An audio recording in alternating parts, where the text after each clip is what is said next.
Hello everyone, and welcome to Rain Francis Art for Kids. I thought I'd take a quick moment to introduce myself and tell you a little bit about what my channel has to offer. Well, my name is Rain Francis, I'm from Canada, and I'm a self-taught artist. I started drawing back in 2016, and in the summer of 2021, I started a YouTube channel called Rain Francis Art. The link is in my About section if you're interested. But that channel was catered more for adults and maybe a little more intermediate drawing.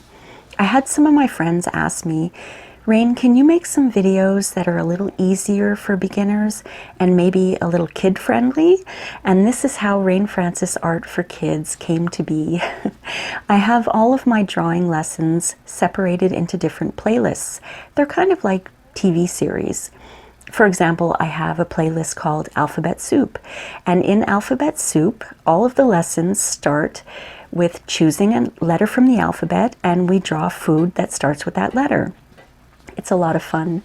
If you think that you might be interested in this channel, or if your kids might be interested, please subscribe. And if you know anyone else who might be interested in my kids channel here, or in my Rain Francis Art channel, please share the links with them.